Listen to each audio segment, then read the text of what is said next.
Oh Jehovah, oh Jehovah, oh Jehovah, oh Jehovah Jireh, Jehovah Nissi, Jehovah Shammah, oh Sabaoth, Jehovah, Jehovah, Papa Nagai, mapendo yangu, oh rafiki yangu, mapendo yangu.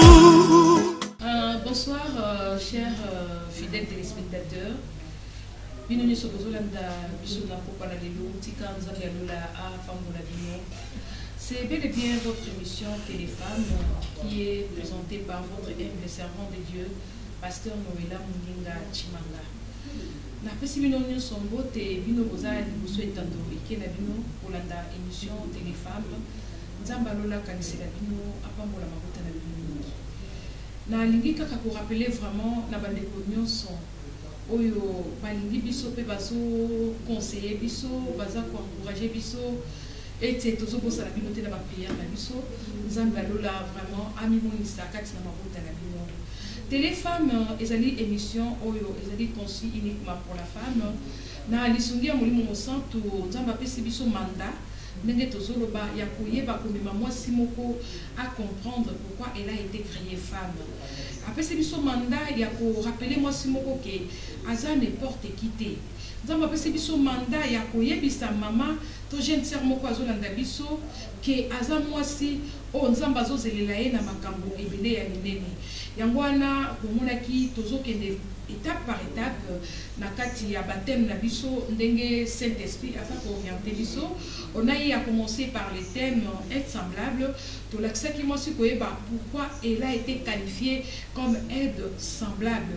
Kolongwana être semblable plutôt. To kotina moi si femme et la soumission. Tout à l'heure qui moi si peu maman moko était sengé na ekoyeba wana ye aza mosungi ya papa mosungi moto aye kosunga ndeko aye kosunga moninga esengela za la moto oyo aza animé na motema moko eza na komikitisa.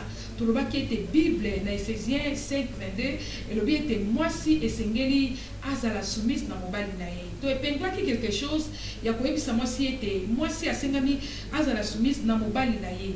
Na moto nyonso te soumission epesami na mobali oyo abalaki ye tosololaki mingi vraiment sur ces thèmes tozwaki bapene na bino Nzambe Alola vraiment pambola bino tolobaki ete biso tosilisi nyonso te parce que eza thème moko eza vaste mais le Saint-Esprit ayeba vraiment kopemisa bino lisusu abakisa oyo bozwaki te na nzela ya émission Téléfemme tolingaka bino mingi pe tozo continuer kolinga bino na grâce à Nzambe tokozala toujours liboso na bino pona ko partager quelque chose au Saint-Esprit azotia na mitema na biso.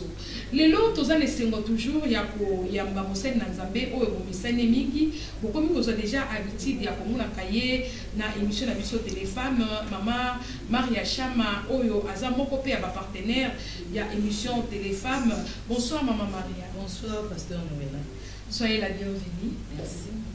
Maman Maria, tu as laissé moi koyambayo, mais les lots to yambio lisusu pona thème moko ya sika oyo wapi tolingi kolobela. Mais maman Maria, ça pena ba téléspectateurs mosusu o bazotala biso, ba misusu ba monyomba la liboso. Est-ce que koko za malamu o se présenter lisusu bandeko ba ye ba malamu? Maintenant dit pasteur Noëlla et nous rendons grâce à Dieu pour cela. Il y a des sous liboso ya etandoike na plateau na bino na émission na yo ya kitoko Téléfemme na lobi c'est une grâce. Pour moi c'est une grâce et ça na mo mérite mais ça kangulu na Nzambe. Oui babengi nga na kombo ya Maria Chama kayo watumba nazali femme mariée mobali nanga azali bongo apôtre Osbi Chama Tumba. Par la grâce de Dieu, nakambaka ministère monene ya plaidons ensemble pour l'homme de Dieu, et ali ministère et intercession. mais intercession en faveur des serviteurs de Dieu, où ils allaient bongo partout dans le monde. Et en passant, shalom dans le nom de Jésus-Christ. Merci beaucoup, maman Plaidon, to pesi bino bote na kombo na Yesu, pe to bo sanité ko pesa pe ba femme sans limite nyonso ya communauté la bonne parole, mbote na bino pe ba mama nyonso ya Serena mbote na bino, tika nzambe ya lola a pambola bino. Maman Maria, lelo toza na thème moko to lingi ko partager bisusu parce que biso na téléfemme nous voulons bien aider la femme et rappeler la femme parce que il y a rien de nouveau na se amoi. O tozo bakisa izaka ko bakisa na kati na oyo bandeko déjà basi bayeba. Maman Maria lelo toza ne sengo ko partager sur un thème une femme vertueuse. Maman Maria, likantinini okoko matanango quand on dit une femme vertueuse. Matondi, pasteur Noëlla, par rapport à thème qui par la grâce de Dieu, une femme vertueuse, tout le monde a vertu. On ne peut pas parler de la femme vertueuse, ce qui n'a qu'à dire femme wana ba vertu ezade. Ce qui fait de la femme une femme vertueuse, ezali ba vertu, o tout le monde a qu'à dire ya mwasi wana. Par la grâce de Dieu, nous avons tout définir la vertu. La vertu, ou les vertus au pluriel, est la disposition spirituelle à agir avec persévérance, en accord avec la loi divine. Ce que j'ai aimé dans la définition de la vertu, ezali bongo oyo babengi la persévérance. Et nani définition mususu ya mokuse elobi bongo que vertu n'est rien d'autre que ba qualité. Ba vertu ezali ba qualité. Et là tozo ba qualité, c'est-à-dire tozo mona makambo malamu na kati ya mwasi. Et cette femme vertueuse azali mwasi otozo mona ba qualité nyonso ya malamu enfoui na kati na ye, c'est-à-dire ba qualité ya malamu ebele ebombami na kati ya mwasi, et mwasi wana nde oto kobenga bongo une femme vertueuse. Moi si wana nde oto benga une femme vertueuse, azali mwasi oyo azana ba qualité oyo bombami na kati na ye. Ba qualité oyo ezosala ki azala mwasi. Ba qualité oyo mokili tango ezotala ezolo ba vraiment celui qui trouve une femme trouve le bonheur. Maman Maria, est-ce que quand on dit celui qui trouve une femme trouve le bonheur aussi est na kati ya ba vertu ya mwasi? Mais pasteur Noëlla, tant que tozolo ba bonheur ensemble, il y a ma vertu. N'est-ce ça la bonheur? On ne peut pas parler du bonheur là où il n'y a pas de qualité. Tant que c'est lui qui trouve une femme trouve le bonheur, que la Bible parle, le pasteur Noëlla, dans un bon livre de Proverbes, chapitre 31, verset 1, Tinasuka, verset où na bandi à partir du verset 10. La Bible dit: qui peut trouver une femme vertueuse? Elle a bien plus de valeur que les perles. Batuni soki nani akoki ko trouver cette femme vertueuse. C'est-à-dire que toute femme n'est pas une femme vertueuse. Pasteur Noëlla, pour trouver une femme vertueuse, on doit d'abord chercher. Yango nandila émission na yo téléfemme, nazo ko attirer par la grâce de Dieu. Attention, il y a nekomobali moko azolandanga. Beaucoup plus oyonano à s'engager dans le mariage. Oui, pasteur Noëlla, émission na yo téléphone, eza émission où eza pour éclairer beaucoup plus les hommes. Eza émission ya moi si, mais au bénéfice de l'homme. Parce que na kolandaka émission oyo, mon pali siko azosala éclairer par rapport à la femme. Bible zoloba, cette femme vertueuse, on doit la trouver. Et pour trouver, on doit chercher. C'est-à-dire que Ezali et Loko Bakoki pour trouver Wende. Non. Oyebi, tout ce qui se cache, Ezalaka na valeur Yamakasi. Et la Bible nous dit qui peut trouver une femme vertueuse. Pourquoi? Parce que cette femme vertueuse va comparer à une perle. perle c'est ce qui coûte cher. Perle ezali ya motuya.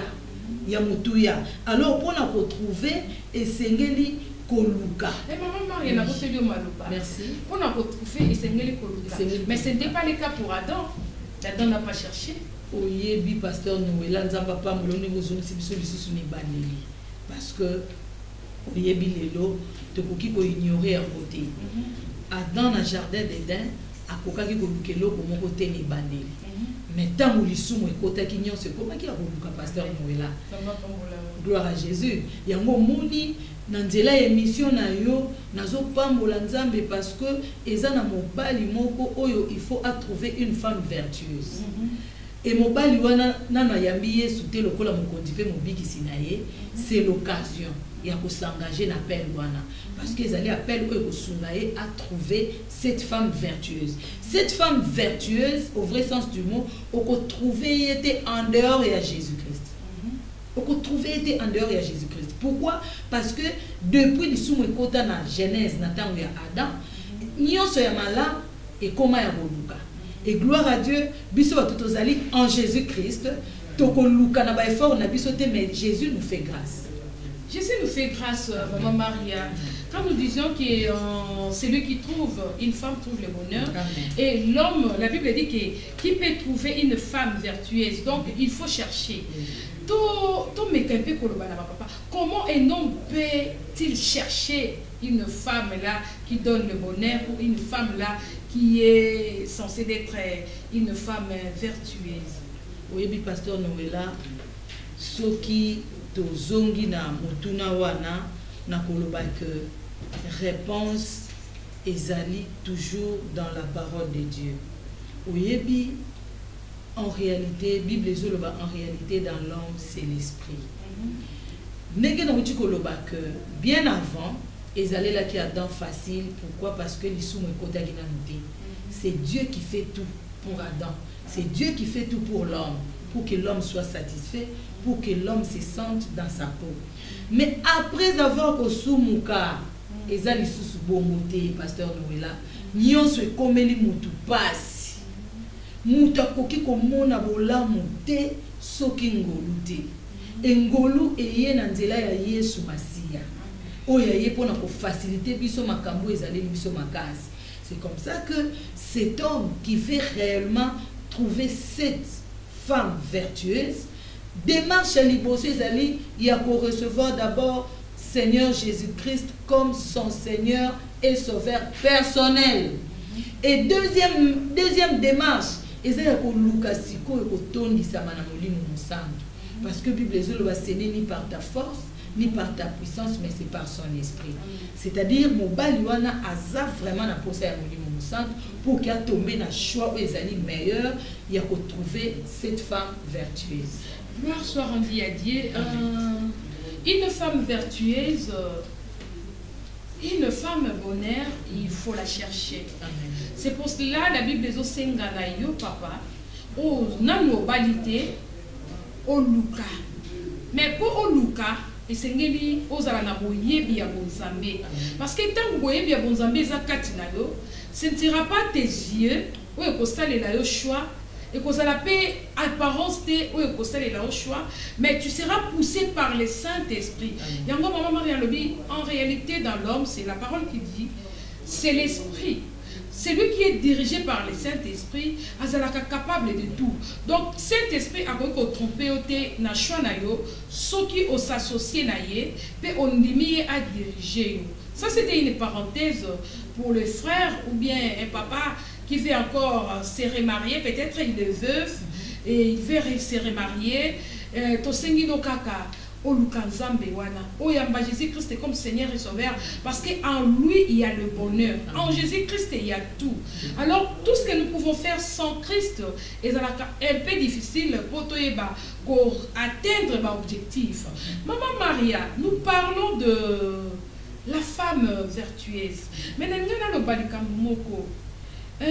Eza pe na bandeko mususu basi babali papa mususu basi babali mais azomona vraiment le vertu na kati ya moi cité. Est-ce que c'est possible et que moi si wana comme appelé la vertu, oui, comme ma sengo pas mobile n'est pas mobile le vraiment, j'ai trouvé le bonheur malgré un retard.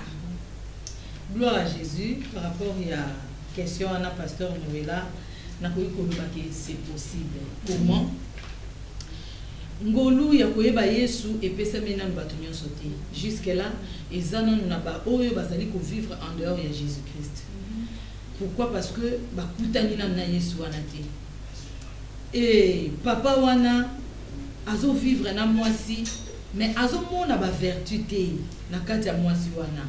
Ba qualité wana o esalaka que la femme soit réellement une femme vertueuse. Papa wana azo mona ngote na kolinga to recourir na liloba Nzambe na 1 Pierre chapitre 2. Totangi 1 Pierre chapitre 2 à partir à verset 9.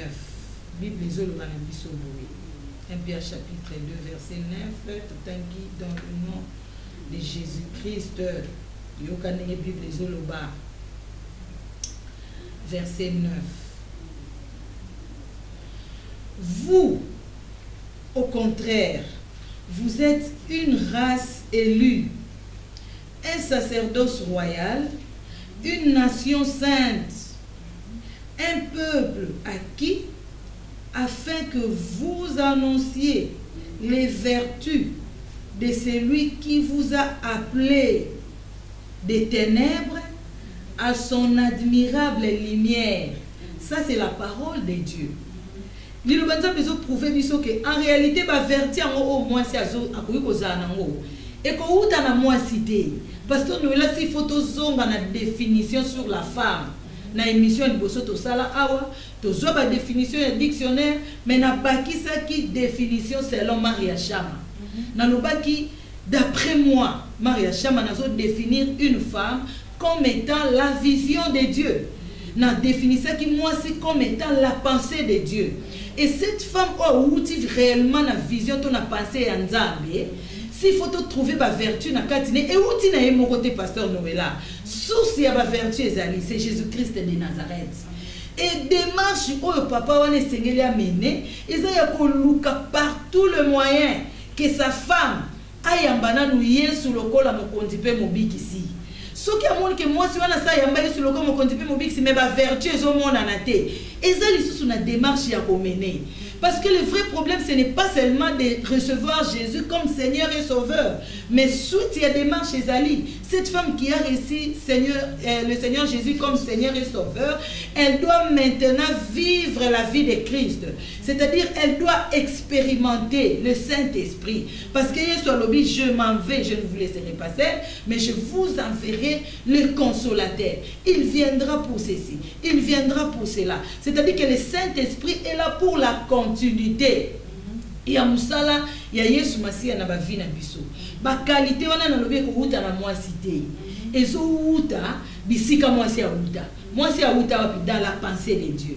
Et cette femme pour dégager ma vertu wana, pour dégager ma qualité wana mobile à la bénéficiaire, cette femme doit d'abord retourner dans la pensée de Dieu. Parce que nous laisse-moi te dire que basi belé bazo vivre en dehors il y a pensé ensemble. Ami yebite que nenge nazabu na ali kanisi ensemble. Webi muto ayebi na ete que eloko ezayi. Mais akotika voisin zongo. Donc c'est un peu ça, les démarches. Et ça que papa wana il faut à tout prix à luka penza que moi si naie ayambaye sur le corps mon contipe mobix. Ce que ça ayambaye le corps mon contipe mobix assez limité wana te. Mais cette femme doit progresser avec Jésus. À côté de ce qu'on a dimension, il y a qu'à vivre le Saint-Esprit et agir selon l'Esprit. Parce que bah verti selon 1 Pierre chapitre 2 verset 9. Bah la petite source va verti. Et ça y est sous Massia le Père de la lumière. Merci beaucoup maman Maria ndenge otiko ba wana vraiment sengeli na papa wana ayeba vraiment pour ça de façon que moi si naye ayeba nzambe pe moi si naye vraiment azala conduit par le Saint-Esprit parce que ba vertu ezali eloko o ezota na moi cité mais ezota na moto asala ki moi c'est ezota kati na nzambe. Donc maman Maria maintenant ko tala nyonso wana mais ezape na basi o mususu pe ba yebi nzambe te mais bazala ba vertu hein. Est-ce que il y a quelque chose de bon et que na bateau pe ba yebi nzambete? Oui, pasteur Noëlla, en réalité, ndenge na lobaki tout au début, dans l'homme c'est l'esprit. Ce qui te zongi na ebandeli, na livre à Genèse, tu peux comprendre ce qui moi c'est outi wapi. Moi c'est outi na kati ya pensée ya nzambe. Na aye banzambe te, moi c'est outi na kati ya pensée ya nzambe. Mais moi si oyo ayambina lu Yesu te, le comme on dit mon bix. Des femmes païennes. Mais tout le monde en route. Moi je sens mélanité mais ba qualité hein, ana ba vertu hein. Non, akela manango. Vous comprenez? Akela manango. Mais seulement il lui manque quelque chose d'importance. C'est Jésus-Christ. Moi si on a koyi kozala na ena ba vertu ana ba qualité ya kitoko. Mais le fait qu'azo manqué Christ, c'est sans impact, pasteur Noëlla.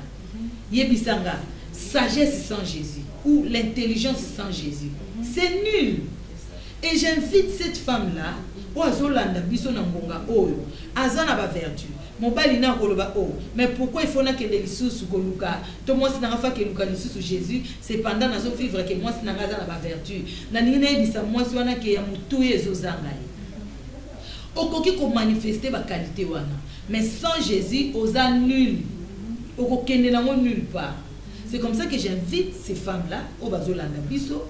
Il est un grand temps. Ba vertu wana. O uta na mopanza posu en pas diable. Le diable n'a rien. La femme a uta na pensée en Nzambi. C'est à toi maintenant ya komizongi ça dans la pensée de Dieu. Ko valoriser biloko wana mutuya o Nzamba tchana kati na yo. Soko bakise linga mo Jésus-Christ. Ko koma lisusu meilleur.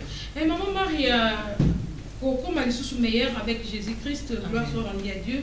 Mais maman retourne to yeba. Tant que ozo yebsabiso que les vertus et ça il loko moi c'est à salamanango parce que la femme c'est la pensée de Dieu. Amen. Donc Dieu a qualifié la femme a dit déjà la carte à moi si ma vertu wana. Parce que ayebaki oyo nani ozala moi si vis-à-vis à mobile ou bien vis-à-vis à la société. Mais maman, il arrive des fois aussi que vous ne pouvez pas perdre ma vertu. Oui, la Bible dit, tu perdras par ta faute ton héritage. Ce qui va faute tes amis, l'heure n'a pas faute, entre autres l'ignorance. Moi, je suis à Zomiye Bate, ici Kaouta. C'est déjà l'ignorance. Et cette femme peut perdre par sa faute l'héritage. Parce que là, tout le monde a la vertu. Le quoi to tangi na 1 Pierre, source ya ba vertu, c'est Dieu lui-même. Alors, ce qui moi si wana, azoyi, azana na boyebi ya nzambe wana te, akoki ko perdre yango. Pasteur Noëlla, akoki ko perdre yango ndenge ni to zongi na proverbe. Proverbe chapitre 31, zana la kisayo, parce que olobi moi si moko ba ane na ba vertu, mais ayamba ne yesu te. Azan a été dans le Seigneur. C'est là totale la conséquence. Et tout ça, bon, on a Proverbe chapitre 31. Et n'a pas verset nango, n'a pas verset 18. Et puis n'a pas verset 19. Proverbe, ce que vous avez pasteur Noëlla Proverbe 31, verset 18. Proverbe 31, 18 et le dit. Elles sont que ce qu'elles gagnent est bon, sa lampe ne s'éteint point pendant la nuit. Amen. Oyebi, Bible zoloba, o eza qualité. Eza déjà moko ya ba vertu. Parce que ba vertu na kati ya moi c'est belé. Mais moko ya ba vertu, balobi moi si wana, cette femme vertueuse. Na 18, verset 18 ezoloba. O pasteur Noëlla uti botanga et le biso. Elles sont que ce qu'elles gagnent est bon, sa lampe ne s'éteint point pendant la nuit. Cette femme sent que ce qu'elle gagne, c'est bon. Oyebi okoki kozala na ba vertu. Mais si kozali en dehors de Jésus-Christ, ça devient un problème. Cette femme vertueuse, ce qui a sali, a luki, ndenge to monaka, bino ba mama sans limite. Wana to somona pasteur Noëlla kuna na mouvement ya ba femme sans limite. On a so pambola en passant na kombo na Yesu Masia. C'est-à-dire femme sans limite, on a cette femme vertueuse, l'azo sale lokomoko, elle gagne quelque chose, elle se sent satisfaite. Alléluia. Amen. Elle est dans la paix. Na oyo a gagné. Par contre, il y a des femmes qui ont la vertu. Elle peut chercher. Parce que le courage de chercher, ils ont déjà beaucoup de vertu. Mais est-ce que la paix, en tant que femme sans limite, moi si j'ai dit non. Parce que la paix, ils allaient fouiller le Saint-Esprit. Ne peut avoir la paix que cette femme qui est remplie du Saint-Esprit.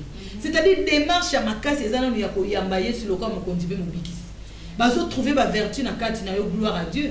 Mais ce qui Jésus a zaté dans le lobby, il y a déjà un problème.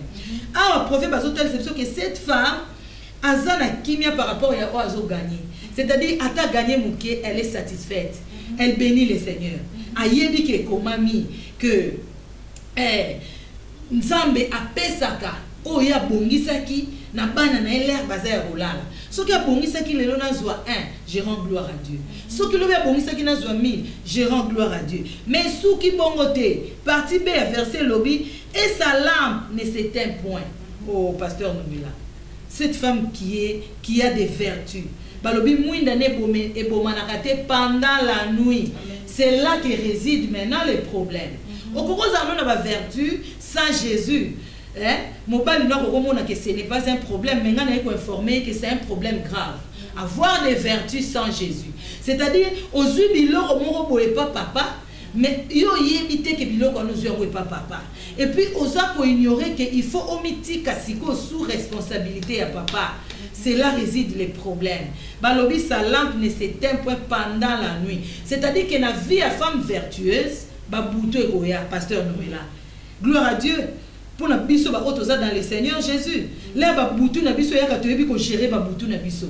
Comment? Dans la prière. Amen. Dans la face du Seigneur. Na katia ko gêner pe ko prier. Pourquoi? Parce que tomi yebi. Mais cette femme qui a des vertus sans Jésus, là babouto et yaka, agissement ne ozandeli. Et si c'est comme ça que j'invite cette femme-là. Tu as des vertus, gloire à Dieu, mais tu es obligé de te remettre entre les mains du Seigneur. C'est-à-dire tu dois recevoir Jésus-Christ comme étant Seigneur et Sauveur. Et tu as besoin du Saint-Esprit. Amen. Amen. Tu dois accepter Jésus-Christ comme Seigneur et Sauveur. Et tu as besoin du Saint-Esprit. Parce que c'est le Saint-Esprit qui peut éclairer ta vie. C'est le Saint-Esprit qui peut te donner la force, même si la nuit arrive, que tu sois en mesure de ne pas laisser ta lampe s'éteindre. Donc c'est ça vraiment où ils allaient force. Il y a moi si où ils allaient vraiment une femme vertueuse dans le Seigneur. Une femme vertueuse, ils appellent la bateau, la femme vertueuse, ils ne sont pas dans le Seigneur, mais à quel aussi gris. Pour esalayer une femme vertueuse. Mais maman Maria, nous voulons plus savoir vertu à vous. Oyo Bible les autres la biso et pas il y a moi si peto sunga moi si l'antela ba vertu wana comment moi ce ko sala pour réaliser ba vertu wana na kati ya bomo inaye. Toujours il y a beaucoup de vertus. On peut trouver quatre na femme toujours toza na mokanda na biso ya proverbe soki okiti nango toujours na chapitre nango 31 maman Maria na verset nango 10 nengo tanga kiwana qui peut trouver une femme vertueuse. Elle a bien plus de valeur que le perle et le vertu et bandina le cœur de son mari a confiance en elle. Donc confiance. Est-ce que une femme, une femme vertueuse, comment vous remarquer que nous ne pouvons pas faire confiance? Comment quelqu'un mobile n'a pas fait confiance? Qu'est-ce qui fait que mobile n'a pas fait confiance? Parce que les vertus à l'imoso, oh le Bible les autres et là on dit pour pousser mobile n'a pas fait confiance, maman. Oyebi pasteur Noëlla n'a pas molinzambe parce que eloko uti koloba eza ko répondre eloko uti koloba sima. Olobi cette femme vertueuse a na ba qualité ebele. Ba vertu yango eza ebele. Oui, ba vertu eza ebele et tout ça pour énumérer quelques vertus au toucher point à confiance.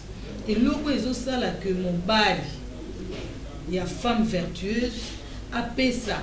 Moi si n'a confiance c'est d'abord parce qu'il a trouvé toutes ses vertus dans Katia Moissi. ba vertu oya kuti na kati ya mwasi et que ça là que à ça la mwasi on a confiance. Mais j'insiste pour dire que pour que mon bali azala na confiance wana totale et pas à mwasi il faut que cette femme sache tout d'abord d'où provient ses vertus. C'est important.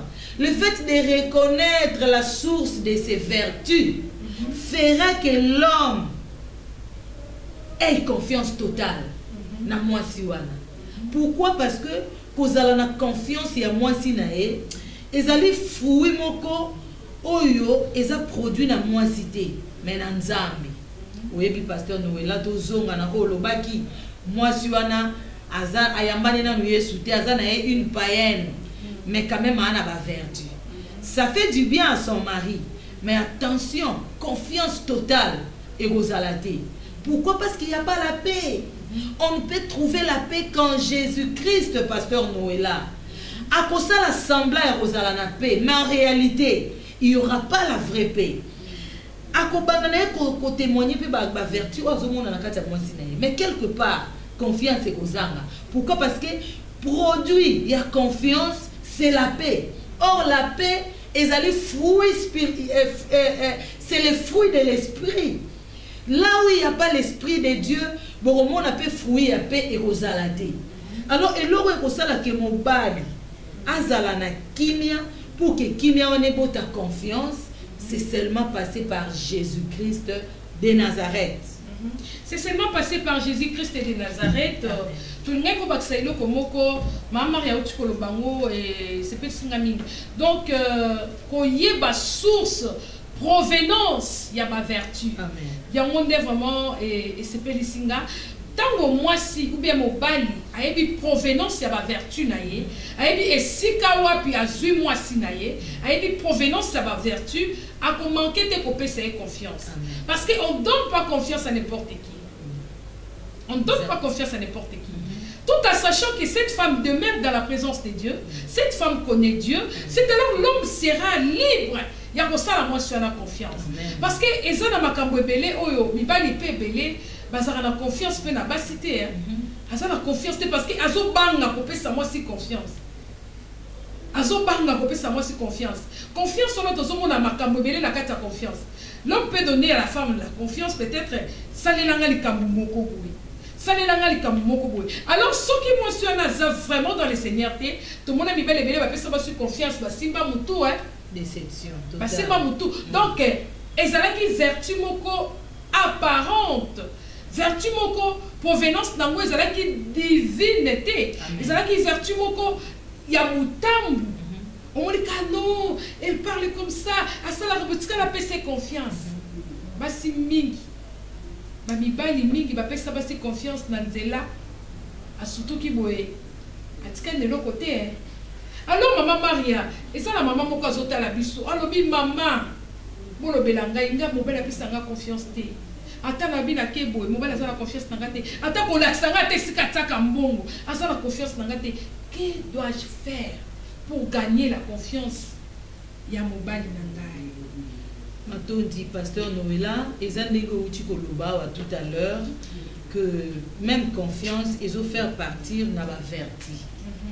Le bénéfice là, bénéfice il y a confiance, ils allaient faire dans la vertu.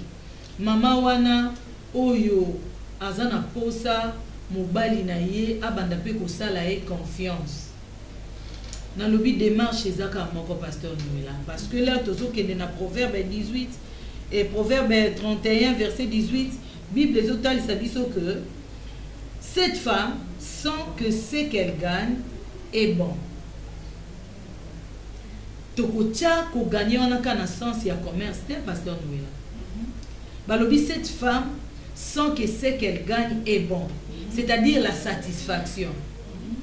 Et zona mibali mususu bazalaka penza na confiance. Il y a basi na bango te ndenge uti koloba papa wana zui salaire parce qu'on a confiance ya maman te abombi salaire na ye azosa makambu na ye na ndenge na ye sans même quoi associer ata mwasi na ye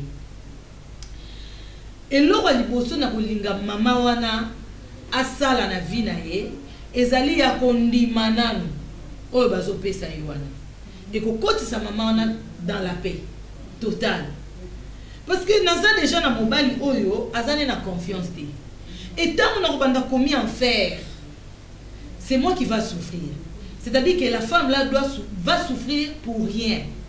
Andi mananu o bazopesa ye wana mais asuka wana te parce que Bible suka ki wana te. Bible lobby c'est que tout ce que cette femme gagne, elle se sent, cette femme se sent et sent que ce qu'elle gagne est bon. C'est-à-dire elle est d'abord satisfaite na oyo wana zo gagner, na oyo wana za ko recevoir, mais suki wana te. La phrase continue. Sa lampe ne s'éteint point pendant la nuit. Pasteur Noëlla, on dit que le fait de vivre dans mon balio a une confiance notée. Et ça peut pas bouton. C'est-à-dire ça bouton à maman wana. Ba bombe la ke salaire. Ba passa la ke confiance et pourtant ana ba verti. C'est-à-dire que ça peut jara ba bouton na. Et Bible ezoloba que moi si wana mwinda ne boma na raté pendant la nuit. Alors bouton ne wana maman na pelise la mwinda ko et mwinda mo c'est la prière. Wana na zongi na 1 Thessaloniciens chapitre 5 verset 17. Et si quand la Bible dit priez sans cesse. Cette femme doit prier sans cesse, pasteur Noëlla. Il y a d'autres victoires au bisoto simbi rien que par la prière. Ceux qui n'habitent pas sa matin lui mettre là na chaîne na bino. Il y a d'autres choses et c'est déclenché dans ma vie na biso grâce à la prière. C'est comme ça que j'invite cette femme là. Na dimension ya ba prière, na terrain ya ba prière. Ce n'est pas pour rien Nzamba ici prier sans cesse. Pour Nzamba qu'il y aura d'autres choses où il faut rencontrer dans ton mariage, où il faut la déclencher que par la prière. Papa a la confiance na yote, mais à koko salo confiance par la prière parce que secret en gros dans Proverbe 31 18. Mais maman Maria, par la prière l'homme peut te faire confiance. Oui. Mais il y a aussi d'autres choses et l'on a fait confiance à papa et pas il y a ma maman. Exact. Vous savez, maman dit que non, j'ai besoin de ça, donnez-moi ça, je vais faire ça. Tant que ma si elle n'a pas réalisé ce qu'elle a demandé. Maman va payer sur mbongo. On le bito pisanga mbongo na somba boyo. Ok na zangu, on le sombe loko, on le baki somba, on change au sombe loko mususu. On le bi ma papa paye sur confiance. Maman et si mobile na tongo mobile azo kene musala obité papa en tout cas lelo na 10 heures na kendo ta la maman Maria parce que na za na rendez-vous na ye. Yo na 10 heures papa benga yo ou be papa zo le côté ya Kintuka aki okuta côté ya Kintuka. Yo lo baki ete osé pas maman Maria na 10 heures. Alors biloko ya boye mobile azo kuta na kati na yo. Comment ko lo ba ete moi so aza vertueuse comment na ko pese confiance parce que il y a déjà des habits auparavant. Il y a beaucoup de choses aussi lelo na kati ba foyer tozomona basi ebele mibele na bango bazangi bango confiance. Pourquoi na ebandeli ya libala moi si amemi déjà mensonge moi si moko abota déjà mobala tunia lobite na botate wana zalaka mwana ya leki na ngai wana zalaka mwana suka na biso c'est les mensonges. Tant que mobala eko découvrir déjà likambo bon est-ce que mobala na koko peso sous confiance est-ce que mobala na koko loba que j'ai trouvé le bonheur est-ce que mobala na koko benga yo femme vertueuse ozomona te que kati na ba maman quelque part il y a d'autres mamans bango moko ba créer eloko wana pour les bazanga confiance alors maman ya bongo pe maman mususu azoyoka biso aza peut-être na point déjà à créer mensonge moko auprès de son mari et que si le mari découvre est-ce que le mari aura toujours force à couper ses confiances maman pasteur Noëlla Nzamba pa mbolo pona mutuna wana oyebi très souvent ba maman pe baza toujours na momesano ya ko condamner ba papa ya ko accuser ba papa c'est comme si ba papa kande bazalaka mabe non il y a de ces papas là où baza ko souffrir na biloko uti ko énumérer c'est-à-dire cette femme a besoin de la confiance de son mari mais azo peut sater les meilleurs d'elle. Il s'agit de ces qualités dont ils ont énuméré à pasteur Noëlla. Oyebi maman ozo tambola na lokuta. Maman ozo tambola na lokuta et azana posa a gagner confiance à mobile. Ngana lobi c'est impossible. C'est impossible parce que et nako pesa au témoignage moi je connais une maman au mobile ya kenda poto a umeli mobile a se sacrifié a bundani na poto tindeli mbongo basomba terrain maman zui mbongo à côté ici à mon commerce mais azui à quelle place mon quoi azui ba photo na terrain à bateau a tindeli papa na poto pour papa ça la confiance a gagner confiance à papa mais na kati ya mensonge c'est dangereux a baloli na ba commerce et simbité ba escroquer mbongo wana nyonso a tindeli lisusu papa na moni lisusu deuxième terrain et ko sunga biso makasi eza na primo ko yase papa bundani atindi mbongo wana ezoke na banzela mususu ndenge utolo ba papa yebi ke mama za na ville ben cependant mama za côté ya Kintuka et papa par méga papa soki aleki akutene côté Kintuka oyebi eloko ni eko sala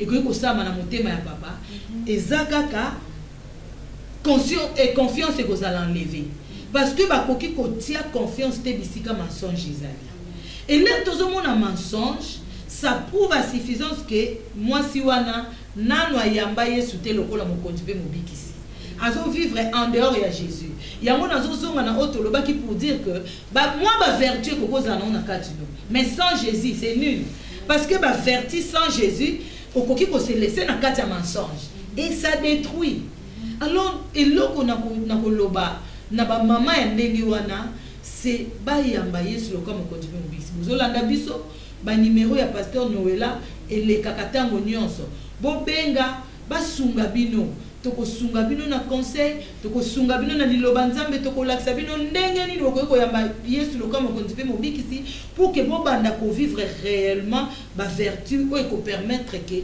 bo gagner confiance ya mibali na bino nzamba pambola yo mama Maria il y a des vertus ou ko sala que vraiment moi si abengama une femme vertueuse. Amen.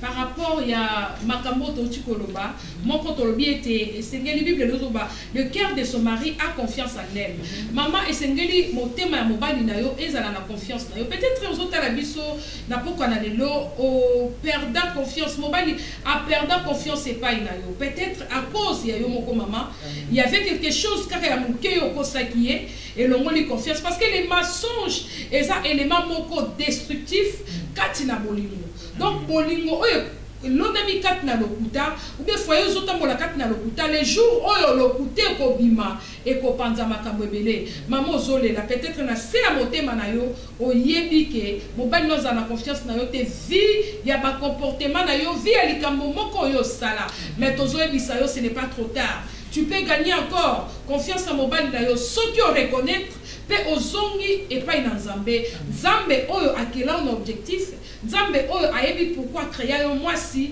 ayebi pourquoi a permettre aux la pembeni ya mobali wana akosala de façon que mobali wana azongela en confiance mwasi sengeli oyeba ete vertu ezali confiance sengeli mobali asala confiance mais mobali akosala confiance na mensonge te maman change attends que na quoi il faut que ça pourquoi les pères de mensonges, c'est les diables. Exact. Alors pourquoi yo obengami maman mon dîme?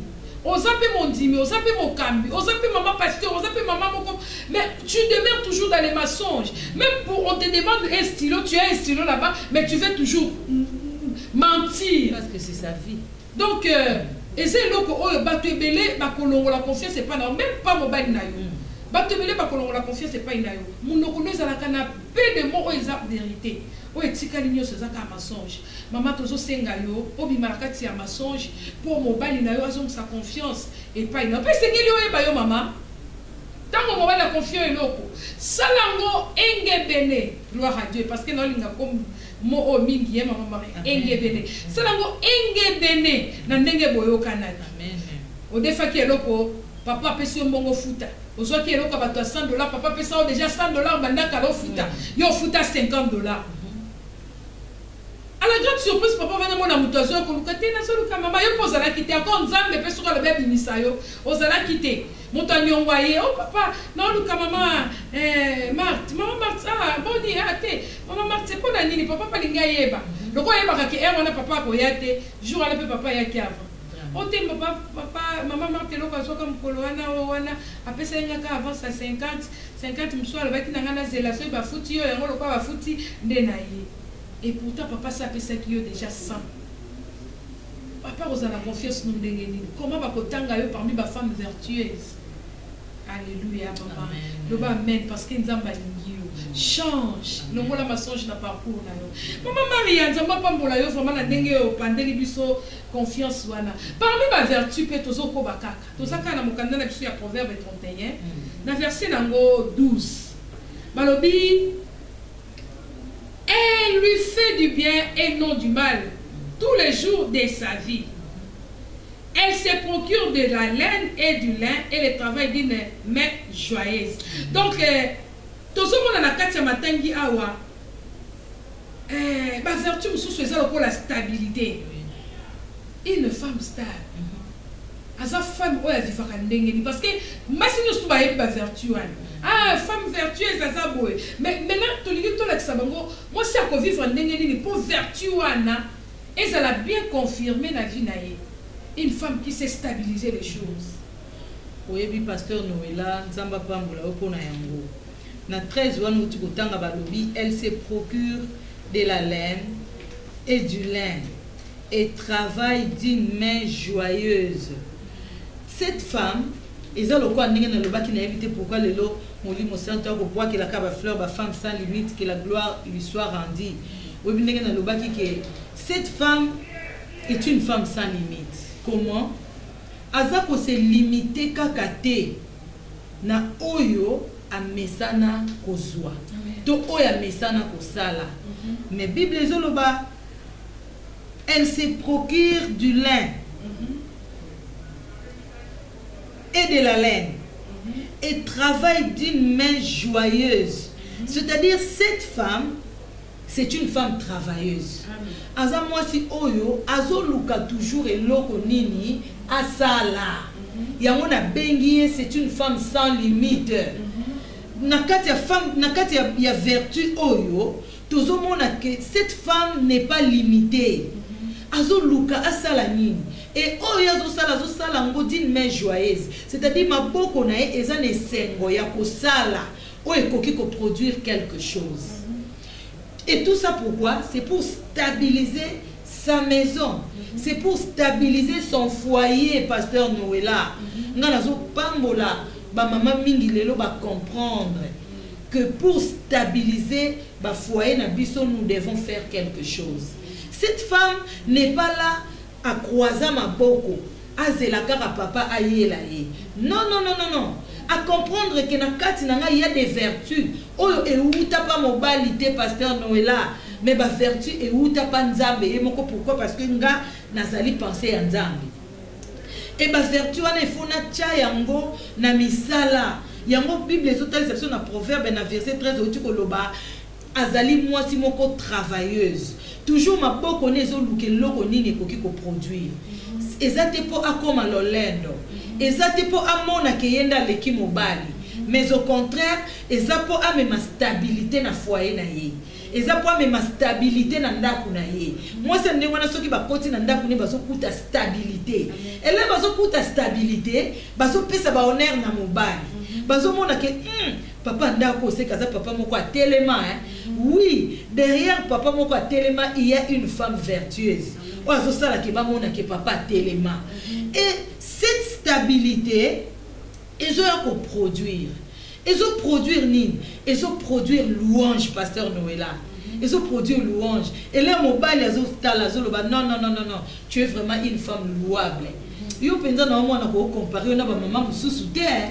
Les deux ala na bureau ma solo beta makakuna baninga na ba souffraka bandako na bango eza ba enfer.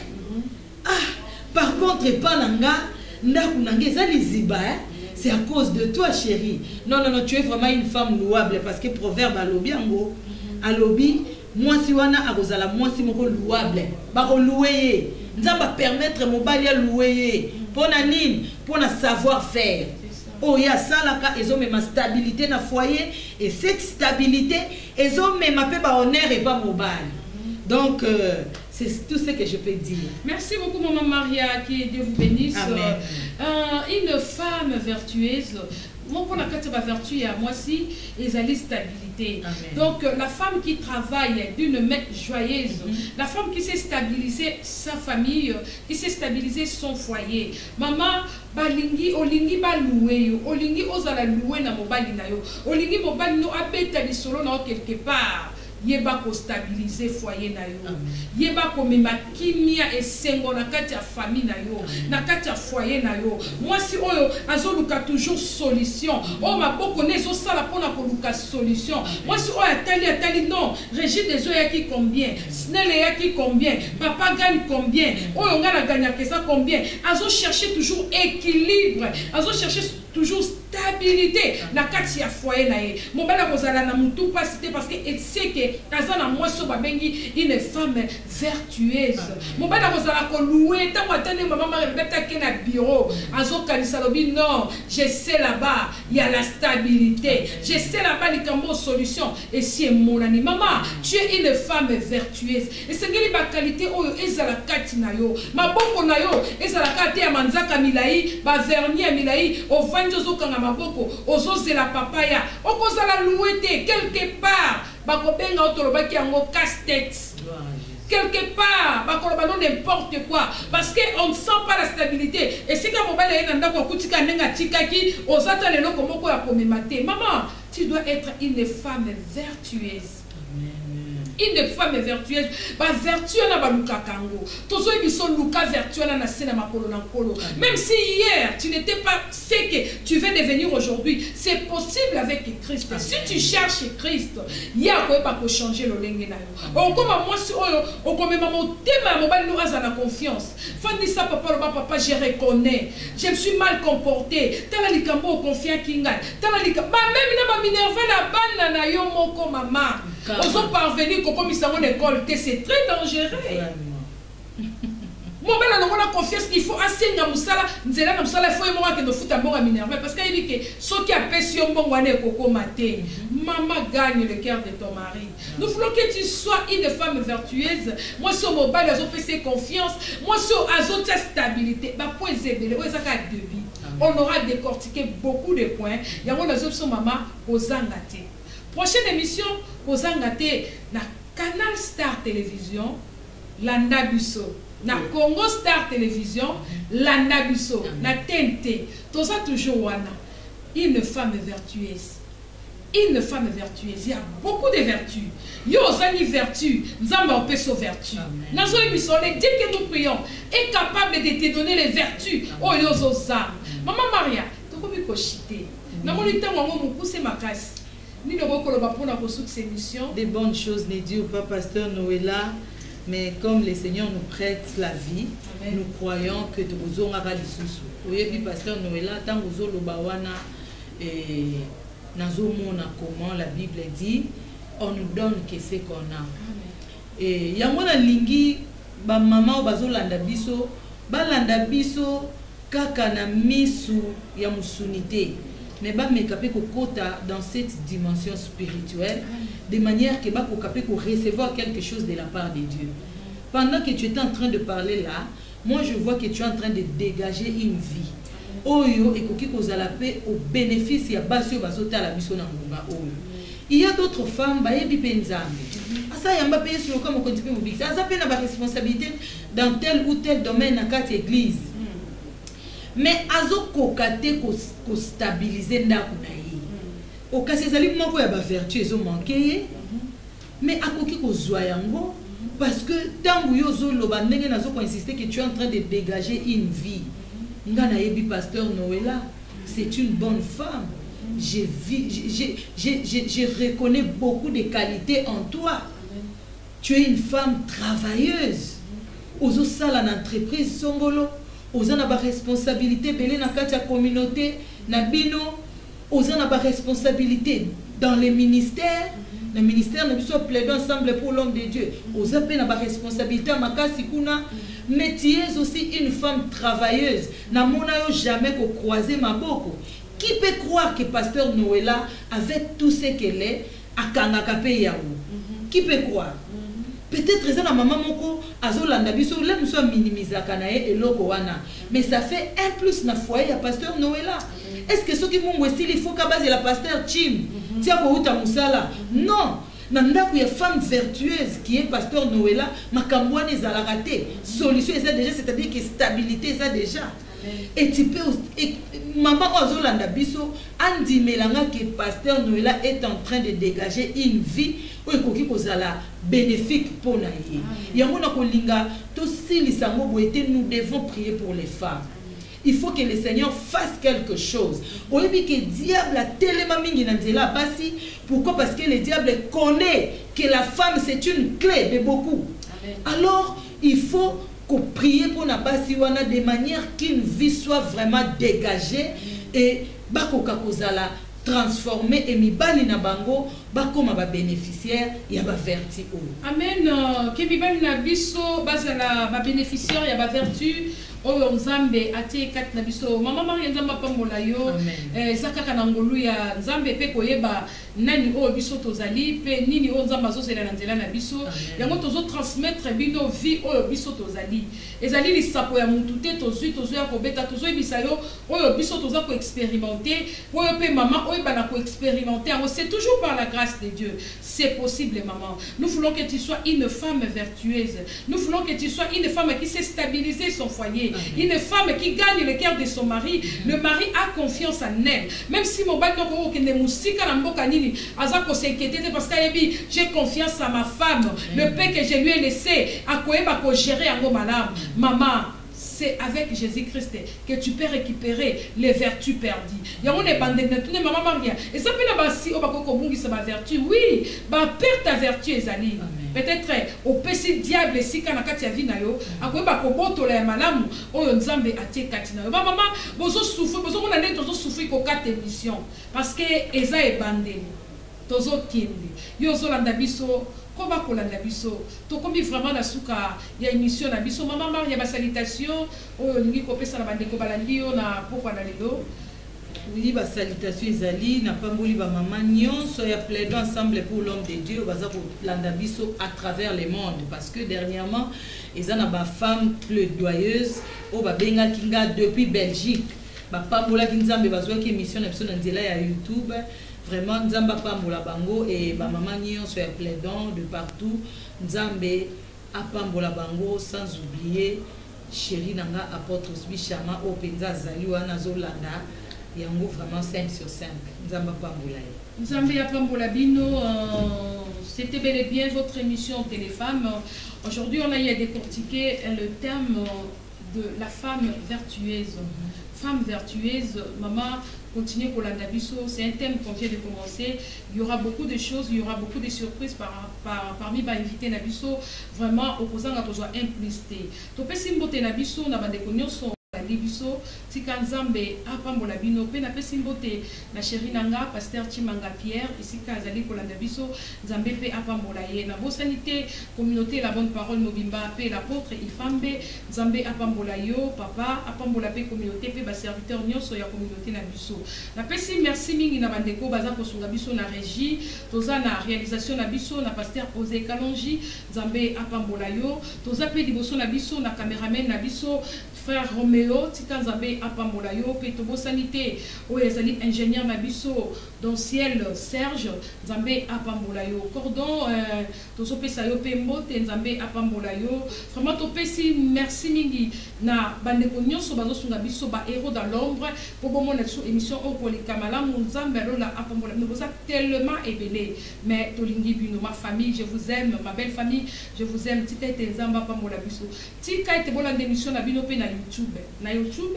on kota, on commis émission Téléfemme, émission à minuscule Téléfemme, on commona vraiment ba vidéo na biso nyonso s'abonner Nzambe pe akopambola vraiment Nzambe ape sabino kimia pardon Nzambe ape sabino kimia yo zangi kimia Nzambe ape sao kimia et sengo na biso ezalaki kozala liboso etandoike pona kopambola bino na nzela na partage pour vraiment que notre Dieu vous bénisse.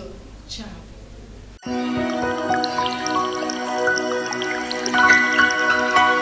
Oh Jehovah, oh Jehovah, oh Jehovah, oh Jehovah Jireh, Jehovah Nissi, Jehovah Shammah, oh Sabaoth, Jehovah, Jehovah, Papa Nagai, mapendo yangu, oh rafiki yangu, mapendo